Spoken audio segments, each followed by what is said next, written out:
C'est exceptionnel à cause qu'il y a plusieurs panneaux, mais la plupart du temps, il y a un seul panneau. Et dans tous les cas, la première section du panneau, ici en rose fuchsia, c'est le quoi faire. C'est l'expérience qu'on invite les visiteurs à essayer.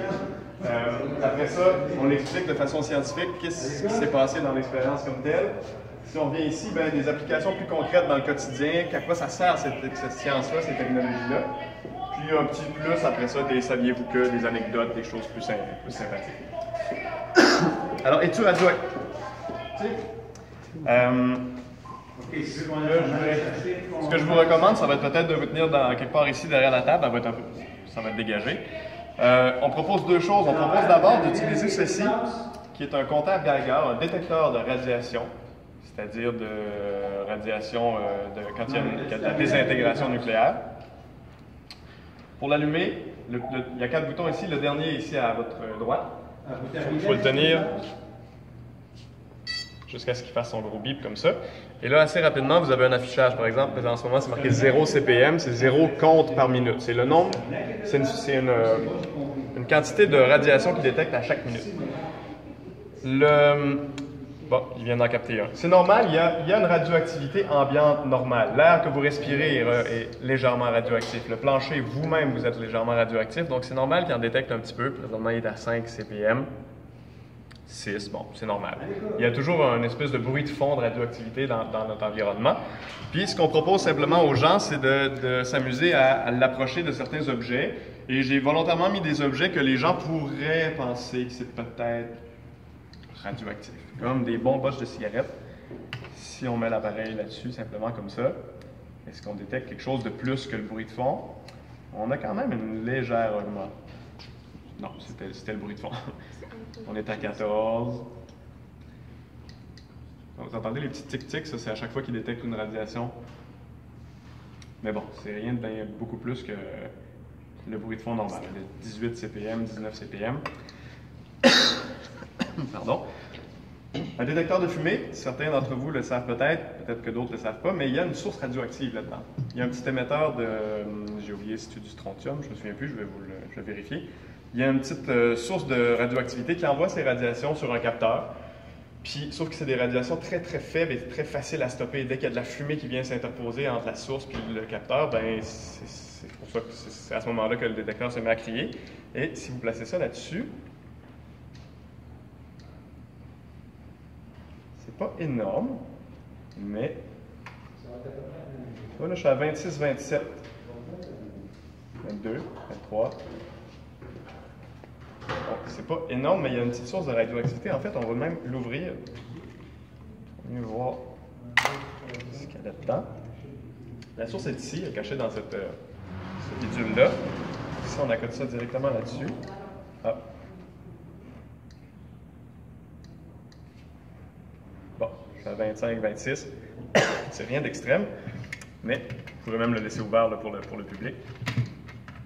Comme ceci. Une batterie d'auto, pensez-vous qu'il y a de la radioactivité là-dedans? Quels sont ceux qui pensent que oui? On n'ose pas. On n'ose pas, hein? Il va falloir oser. Ben, si je la mets simplement là-dessus, bon là, il est rendu à 33 parce qu'il était proche de là-dessus, puis ça, c'est des comptes par minute. Ça fait que c'est vraiment une moyenne sur une minute. Ça fait que ça prend des fois une bonne minute avant qu'il se remette à zéro. Il n'y a pas vraiment zéro, mais avant qu'il oublie ce qu'il a perçu comme radioactivité. Si vous écoutez les tics, là, je pense pas grand-chose de plus. Ce qui va être intéressant, c'est ceci.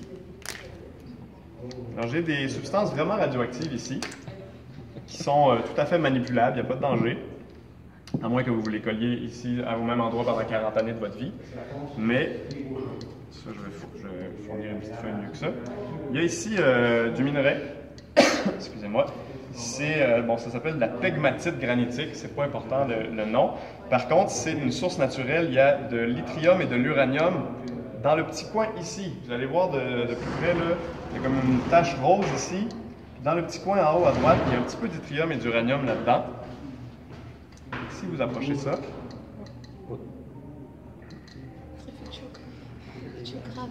là, vous voyez, il capte quelque chose un peu plus. Puis grosso modo, je place mes choses à peu près au centre ici, derrière l'appareil. Donc on est à 46, 50, déjà, on perçoit qu'il y a de la radioactivité, donc c'est naturel. Et puis la petite pastille ici, c'est un petit rond de plastique à l'intérieur duquel, au centre, à l'intérieur, il y a une source de cobalt 60. C'est un matériau radioactif. Et là, si vous mettez ça là... Ah, ok. Enfin, on a quelque chose. Donc, Ok, c'est quand même assez. là, je suis à 200 puis ça continue de monter, donc on est dans plusieurs. Ok.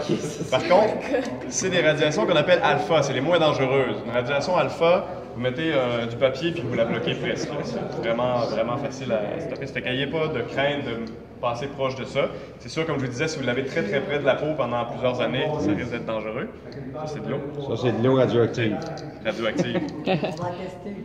Faut voir si ça bloque. Non, c'est pour toi. Ok, c'est pour moi. Je suis quand même curieux de voir.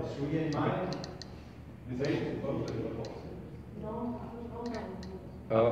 Pas tant que ça. Pas tant que ça. OK. En tout cas. Donc, je vais vous demander d'être, lorsque vous allez être animé ici, d'être super attentif. C'est super facile à voler et à se mettre dans une poche. Et ça vaut cher. Ça vaut dans une centaine de dollars, une petite capsule comme ça. Donc, on essaie d'être très attentif à ceci, quitte à la remettre comme ça quand vous n'êtes pas en train de l'utiliser pour s'assurer qu'au moins les gens opportunistes l'utilisent pas.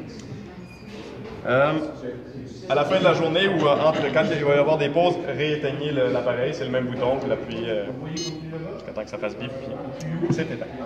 La deuxième partie, là vous avez eu l'occasion de présenter des choses radioactives ou pas. Et là, ça va être l'occasion de démystifier. Il y a des gens qui disent ben, la radioactivité c'est dangereux, pourquoi c'est dangereux? Ça se peut que vous fassiez questionner là-dessus. Le petit jeu qu'on propose, c'est ben, les gens deviennent des atomes radioactifs et ils émettent des radiations. Et là-bas, il y a de l'ADN. Si j'envoie ma radiation sur de l'ADN, je viens de créer des mutations. Je viens de briser l'ADN. Et puis, la cellule, heureusement, une cellule peut se réparer parfois. Ce qu'elle va faire, la cellule, ben, elle va... Vous allez voir, il y en a, c'est ATCG, pour ceux qui sont familiers avec adénine, thymène. Ben, la cellule, habituellement, va se réparer. Elle va trouver d'autres nucléotides. Elle va réparer son ADN. Vous allez voir, c'est super facile à faire tomber, c'est voulu. C'est facile à faire tomber, c'est voulu. Il faut que lorsque quelqu'un lance une radiation, ben, il puisse créer des mutations. La cellule peut se réparer, mais parfois elle peut faire des erreurs. Si par exemple, la mutation, il y a ces deux affaires-là qui débarquent, mais c'est peut-être CG qui va venir remplacer AT. Puis ça, c'est une belle erreur dans le code génétique, dans l'ADN, qui peut entraîner la mort de on en ça tantôt.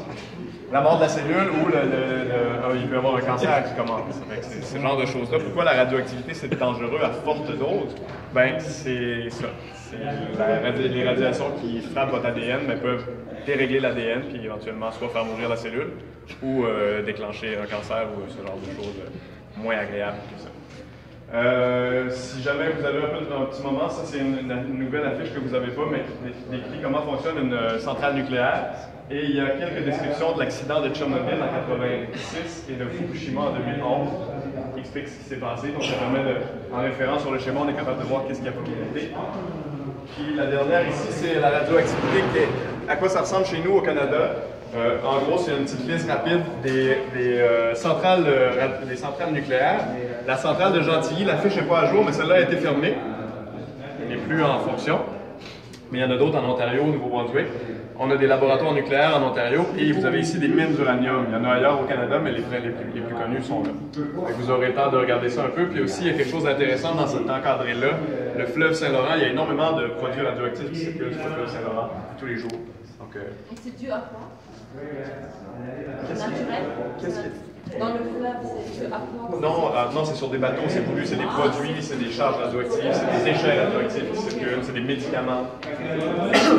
Parce qu'on parle de choses néfastes par rapport à la radioactivité depuis tantôt, mais ça peut être bénéfique aussi. Il y a des médicaments radioactifs, les gens qui font des cancers, ben, la radiothérapie. Pour les mêmes raisons que ça démolit l'ADN, ben, on l'utilise contre des cellules cancéreuses pour essayer de guérir des cancers.